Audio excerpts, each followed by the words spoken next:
Kushtia general হাসপাতালের পুকুর থেকে অজ্ঞাত এক নারীর মরদেহ উদ্ধার করেছে পুলিশ।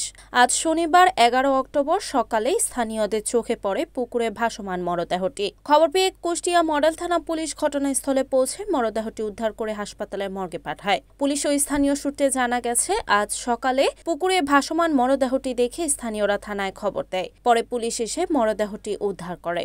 পুলিশ জানায়, প্রাথমিকভাবে সব দিক বিবেচনা করে তদন্ত চলছে। এটি দুর্ঘটনা নাকি হত্যাকাণ্ড তা খতিয়ে দেখা হচ্ছে। কুষ্টিয়া মডেল থানার ওসি আব্দুল আজিজ বলেন, স্থানীয়দের দেয়া খবরে পুলিশ ঘটনাস্থল থেকে মরদেহটি উদ্ধার করে মর্গে পাঠানো হয়েছে।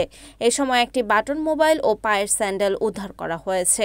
নিহত ওই নারীর নাম পরিচয় এখনও জানা যায়নি। তিনি আরও জানান, ময়নাতদন্তের প্রতিবেদন ও পরিচয় নিশ্চিত হওয়ার পর মৃত্যুর কারণ সম্পর্কে বিস্তারিত জানা যাবে।